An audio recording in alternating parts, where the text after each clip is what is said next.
الله ربي والإسلام ديني ومحمدا رسول الله ويقيني.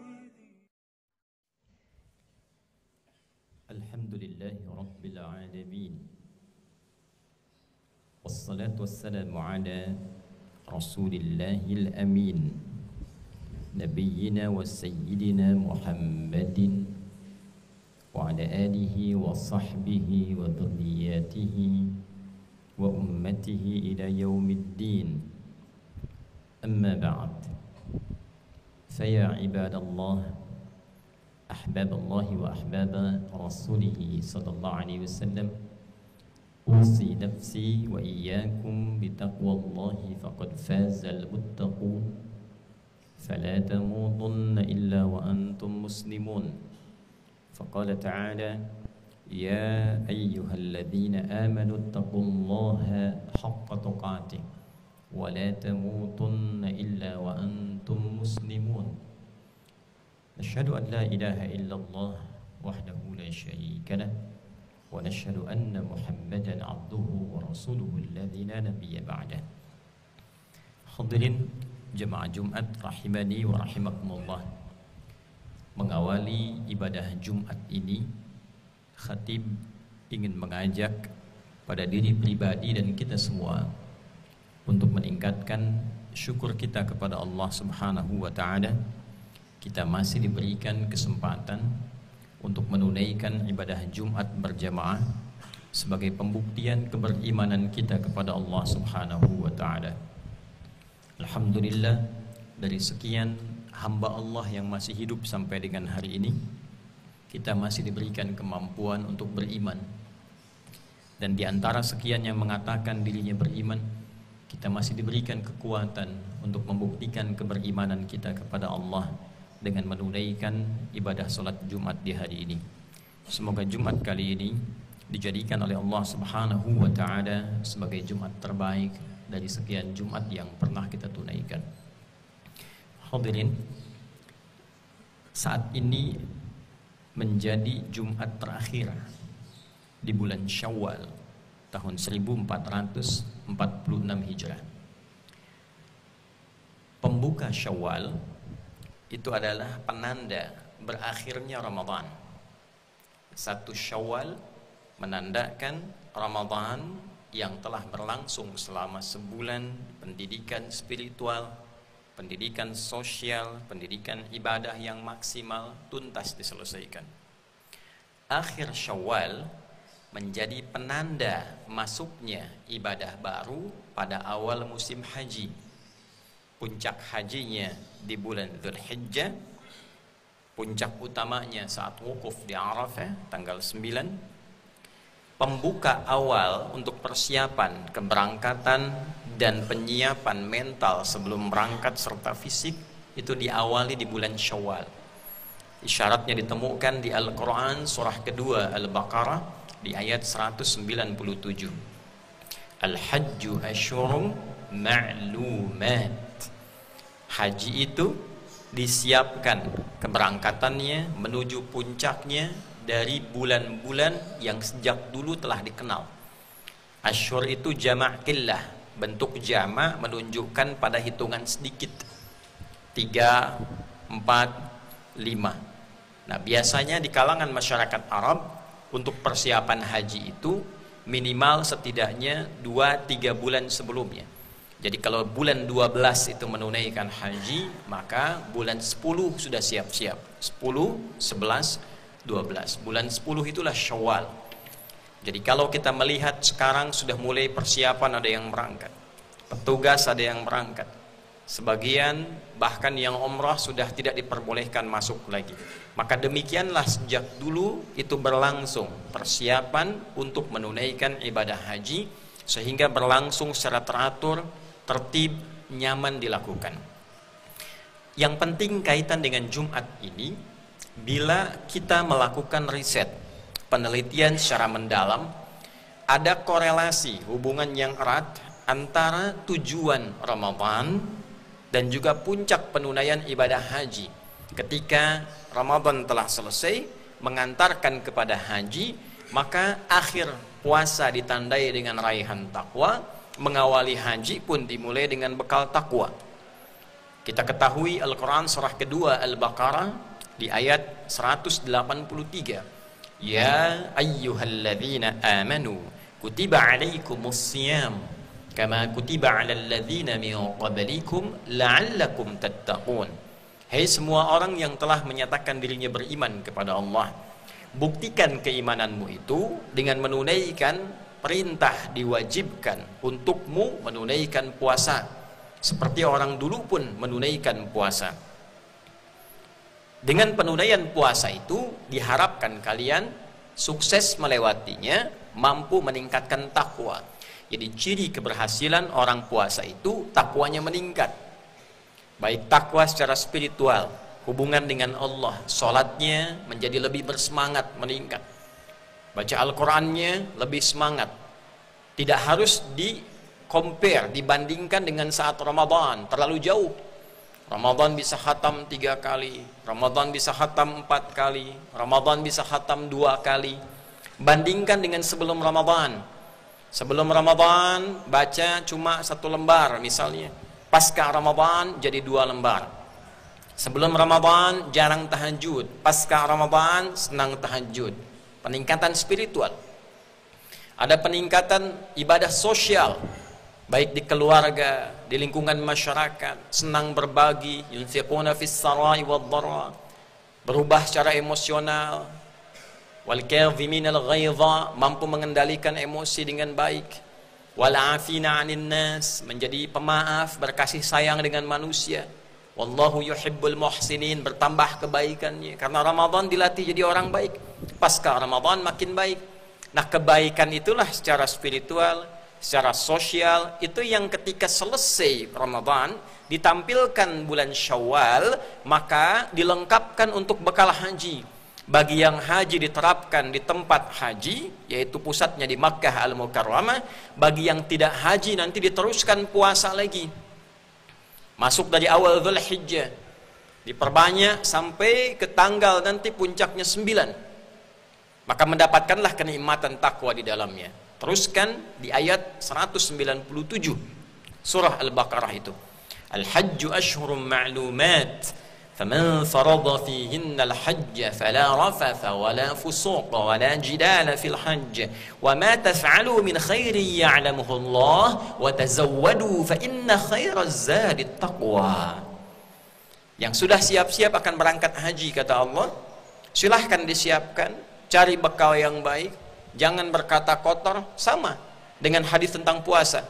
Fala yarfuth wala yajhal, jangan berkata-kata kotor, jangan bertindak yang tak pantas. Fala rafatha wala fusuqa, jangan menyimpang, jangan berkata kotor, pengendalian emosi. Tindakan yang baik dilatih selama Ramadan. Apapun yang kita kerjakan dari kebaikan, Allah Maha tahu. Jangan mengklaim jadi orang baik. Jangan mengklaim yang paling suci, karena Allah paling tahu keadaan hati kita. Wa tazawwadu, tapi tetaplah terus memperbaiki diri, berbekal. Memperbaiki diri supaya lebih mulia lagi. Fa inna khairaz zadit taqwa, dan bekal menjadi baik itulah takwa. Dan selama Ramadan kita menikmati betul upaya untuk membuat diri kita semakin lebih baik. Pikiran dijaga supaya berfikirnya yang baik saja. Lisan dijaga supaya berkatanya yang baik saja. Telinga dijaga supaya mendengar yang baik saja, sampai ke ujung kaki. Harta pun dijaga. Koruptor, pencuri, penipu, itu Ramadan bisa libur supaya menjaga dirinya dalam perbuatan yang baik. Dunia seimbang, makan secukupnya, sahur awalnya banyak, setelah kemudian mulai sesuai dengan kebutuhan. Awal buka puasa semua dikumpulkan, setelah menikmati 1 hari, 2 hari, 3 hari secukupnya. Minum air bening selesai, minum teh manis baru 1-2 tegukan sudah merasa nyaman. Itulah hakikatnya kehidupan kita. Keseimbangan antara kebutuhan dunia untuk diarahkan kepada kehidupan akhirat. Dunia bukan tempat tinggal, tapi dunia tempat meninggal. Kita akan tinggalkan. Orang cerdas itu akan membawa bekal secukupnya di tempat transit untuk kebutuhan di tempat puncak yang akan dia tuju. Anda akan berangkat misalnya dari Indonesia ke Amerika. transitnya sebentar di Jepang. Tujuannya ke Amerika. Bawa bekal misalnya 100 juta. Apakah akan dihabiskan di Jepang? Mustahil. Di Jepang paling kita misalnya beli A, beli B, kebutuhan sebentar untuk 2-3 jam. 1 juta, 2 juta. Tapi selebihnya itu kita siapkan untuk tinggal di Amerika tadi, tujuan akhirnya. Karena puncaknya akan ke sana. Saya akan ke Saudi, transit dulu misalnya di Dubai. Apakah semua uang yang dibawa untuk bekal ke Saudi itu dihabiskan di Dubai? Tidak. Karena puncak tujuan kita pada akhir tujuannya. Demikianlah pada akhirnya puncak tujuan kita itu ada di akhiratnya. Harapannya di surganya. Maka kita sekarang sedang mencari bekal, tempat transitnya dunia untuk mengumpulkan bekal akhirat. Jadi jangan dihabiskan waktunya selesai untuk urusan dunia semua. 24 jam itu berapa yang jadi akhiratnya? Baiknya Allah kepada kita, semua kegiatan dunia kita itu punya nilai akhirat. Jika diniatkan untuk ibadah. Makannya ibadah, minumnya ibadah, kerjanya ibadah. Ciri ibadah itu 2. Yang pertama adanya niat untuk menjadikan kegiatan itu diridhai oleh Allah Subhanahu wa taala. Niatkan supaya Allah ridha, niatkan karena Allah. Karena itulah kemudian setiap pergerakan kita disandingkan dengan doa. Bangun tidur ada doanya. Karena supaya bangun tidur itu punya nilai ibadah, ini tuntunannya ini. Doanya. Makan ada doanya. Minum ada doanya.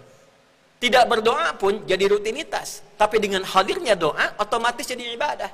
Yang tak hafal doa, bismillahirrahmanirrahim. Selesai sesuatu, alhamdulillahirrabbilalamin. Jadi ibadah selesai. Ketika disebutkan kalimat bismillahirrahmanirrahim, minumnya menjadi ibadah. Minum aktivitasnya, menghilangkan haus, kebutuhan dunia, hausnya hilang. Kalimat bismillahirrahmanirrahim merubah pekerjaan minum itu punya nilai untuk pulang ke akhirat, dituliskan poin, itu yang kita sebut dengan pahala. Nah, bekal itulah yang kita bawa pulang, minumnya tidak. Airnya keluar jadi kotoran, gelasnya tidak dibawa pulang, ke alam kubur pun tidak dikubur dengan gelasnya. Selesai. Tapi yang kita bawa apa? Bismillahirrahmanirrahim. Kita niatkan minum itu untuk menaati perintah Allah. Setelah berniat, maka diikutkan yang kedua. Ikutkan pedoman berkegiatan itu layaknya ibadah. Bagaimana pedomannya supaya ibadah itu benar-benar terwujud? Bekerja ibadah itu pedomannya bagaimana? Maka turunlah rambu-rambunya. Turun tuntunannya. Yang mau jadi petani boleh, yang mau jadi di kebun boleh, yang mau jadi insinyur boleh, yang di militer tentara boleh, yang di Polri boleh, yang jadi diplomat silahkan, yang jadi insinyur boleh, silahkan. Pebisnis, pedagang, pengusaha, silahkan.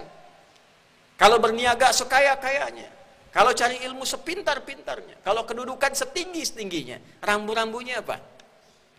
Jujur, tidak boleh mencuri, tidak boleh menipu, tidak boleh korupsi, gunakan pada yang benar, maslahat untuk keluarga, orang-orang sekitar, itu aturannya. Nah, aturan itulah secara singkatnya disebut dengan takwa.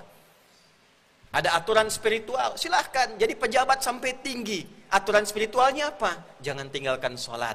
Karena bagaimanapun kita tetap hamba. Setinggi-tingginya jabatan, meninggal juga, pulangnya kepada Allah.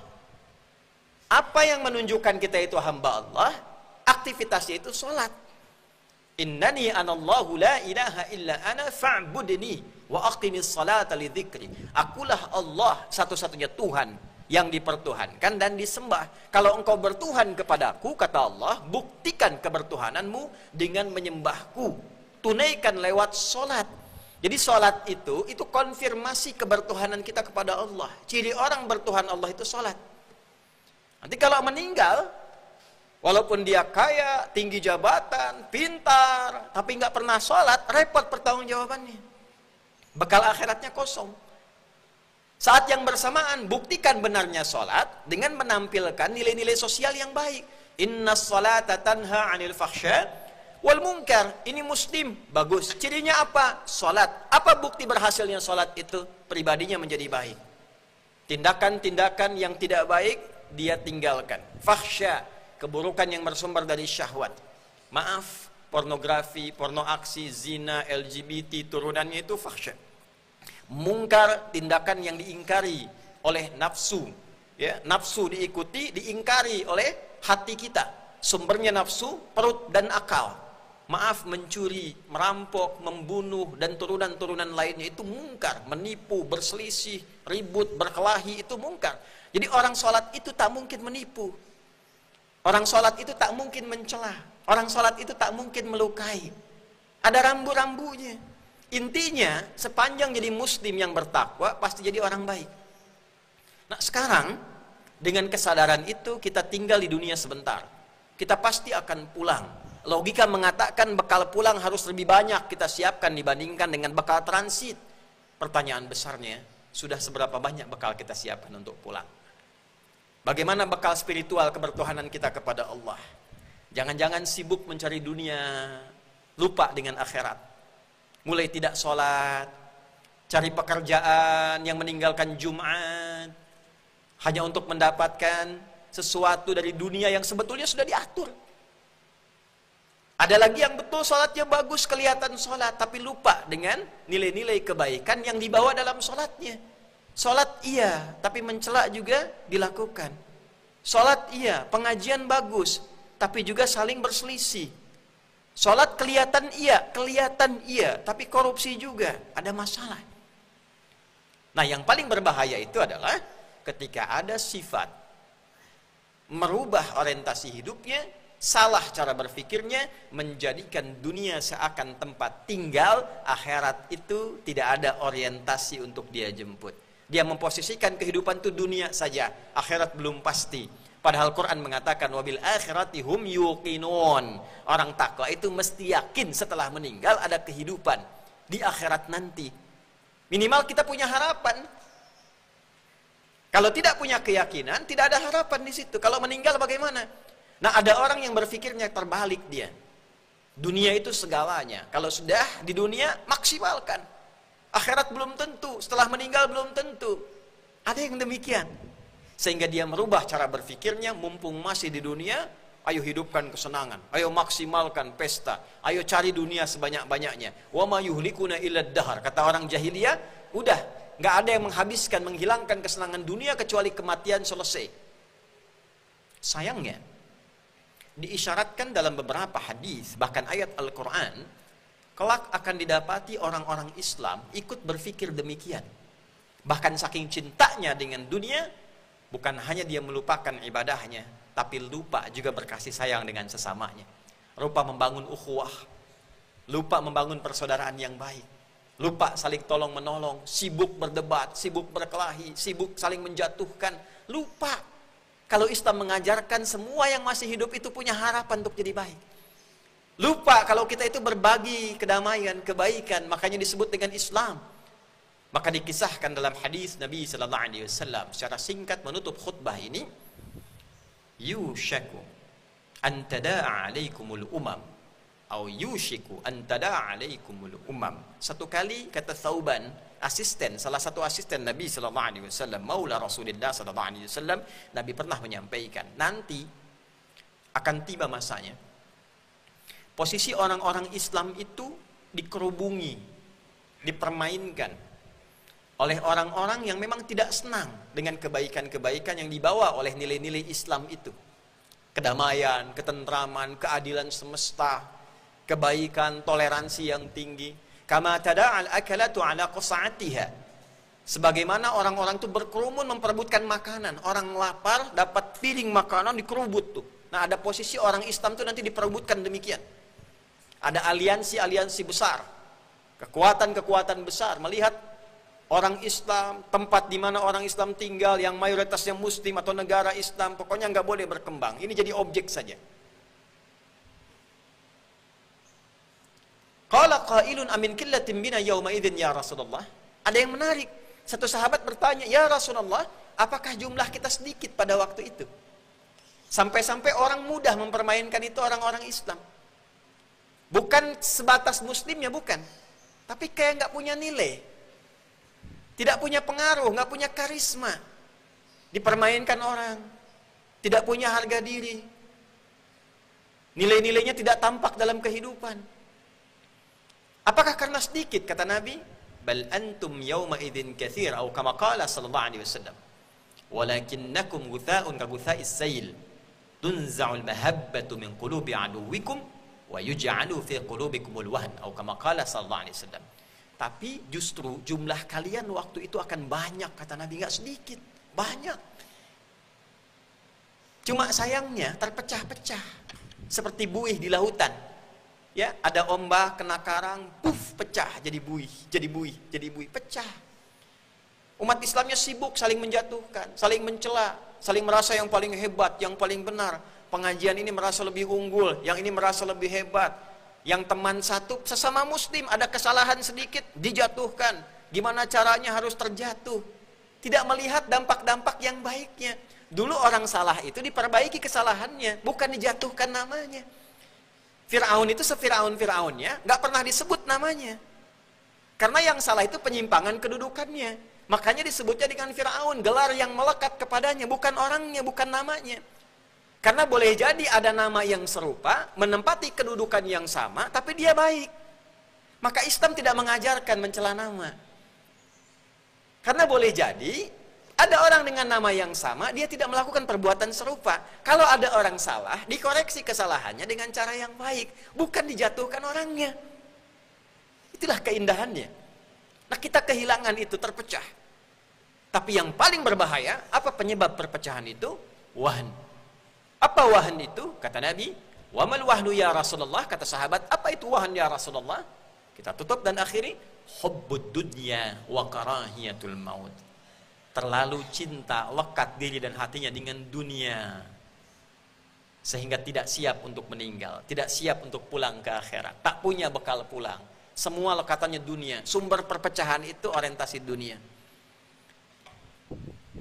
Banyak perbedaan pendapat, tidak ada masalah. Tapi perbedaan pendapat yang diisi oleh nafsu, dunia.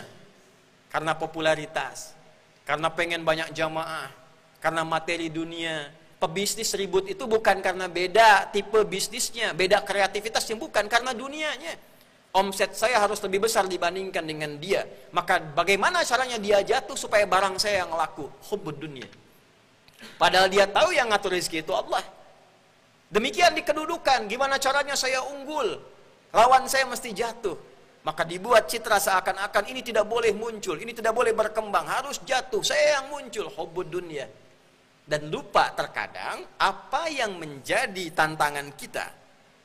Teman kita berpartner itu muslim sendiri. Sehingga tidak punya nilai. Palestina diserang, dia cuma bisa berdoa, bisa menangis, tidak punya kekuatan. Hubbud dunia, ketakutannya begitu tinggi. Padahal jumlah orang Islam itu banyak. Dalam konteks keimanan. Karena bukan hanya kasus Palestina saja, keadilan itu mesti ada dimanapun tempatnya. Ada manusia yang tertindas kelihatan oleh orang Islam, muncul keislaman, tunjukkan. Tidak harus di Palestina, tempat lainnya pun demikian. Jadi Anda bayangkan, kemanusiaan saja keislaman digerakkan untuk menolong. Apalagi kemudian bila yang tertimpa musibah itu adalah orang-orang yang akidahnya serupa. Puncaknya yang terakhir, ini adalah momentum perubahan untuk kita semuanya. Jadikan Jumat ini sebagai Jumat kebaikan. Berkah itu, Jumat berkah. Jumat berkah itu bukan setelah Jumatan ada nasi kita bawa pulang. Barakah itu ziyadatul khair wastimraruhu, bertambahnya kebaikan dan konsisten. Jadi kalau orang Jumatan tuh makin baik. Ayo energinya pulang, bawa ke tempat masing-masing. Kalau anak jadi anak yang baik, murid yang baik, guru yang baik, orang tua yang baik. Kalau dari rumah sudah baik, di masyarakat baik, insya Allah negara kita pun akan jadi baik, bangsa kita jadi baik, dan nilai Islam itu yang paling penting. Tidak hanya dibaca dalam Quran, tapi akan terasa indah ketika dipraktekkan. Ayat jujur banyak, tapi kita butuh praktek kejujuran itu. Ayat sabar melimpah, kita butuh praktek kesabaran itu. Demikianlah mari kita berubah menjadi muslim yang lebih baik, pulang dalam keadaan baik, sehingga menjadi husnul khatimah. Husnun itu baik, punya nilai di sisi Allah. Penutup hidupnya baik, punya nilai di sisi Allah subhanahu wa ta'ala. Oleh karena itu, hati-hati dengan bahaya hubbud dunya ini. Ditutup dalam ayat Al-Quran surah ke-6 Al-An'am di ayat ke-44. Falamma nasu ma dzukkiru bihi fatahna alaihim abwaba kulli syai'. Kalau sudah diingatkan, diberi pencerahan, tetap merasa tidak penting dan lupa dengan itu semua. Ada orang-orang yang diingatkan, diberi pencerahan, abai dengan itu, lupa. Maka kata Allah, kalau sudah begitu, dibukakan baginya segala pintu yang baik-baik kelihatannya di dunia. Semua kelihatan baik. Maksiat jadi baik, zina jadi baik, judi jadi baik, mabuk jadi baik. Semua dibuka seakan-akan netral. Fatahna alaihim abwaaba kulli syai' hatta idza farihu bima utu, sampai nanti ketika pesta nyaman, enak, maka datanglah kemudian hukuman kami. Pada saat itulah mulai dia putus asa karena tidak ada waktu lagi untuk kembali. Hatta idza farihu bima utu, sampai ketika mereka merasa nyaman dengan maksiat, korupsinya sampai nyaman, maboknya sampai nyaman, zinanya sampai nyaman, merasanya biasa-biasa saja, barulah datang pertanda hukuman Allah. Dibuka aibnya, baru terasa tuh, ya, dibuka celahnya. Itu kesempatan kecil untuk taubat. Kalau masih begitu, segera taubat. Sampai tiba waktunya kematian menjelang, sudah tidak ada waktu untuk kembali. Semoga kita digolongkan pada golongan orang-orang baik. Mari kita jadi orang baik sampai kita pulang sebagai orang baik dan kembali kepada Allah yang Maha Baik. Barakallahu li wa lakum fil Qur'anil azim wa nafa'ani wa iyyakum bima fihi minal ayati wa dzikril hakim. Taqabbal minni wa minkum tilawatahu innahu huwas samiul alim. Ud'ullaha yastajib lana wa lakum jami'an.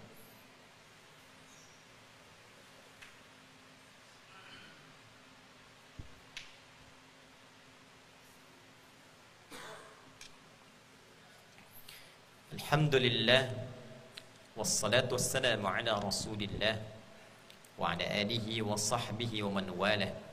Asyhadu an la ilaha illallah wahdahu la syarika lah wa nashhadu anna Muhammadan abduhu wa rasuluhu alladzi la nabiyya ba'dah.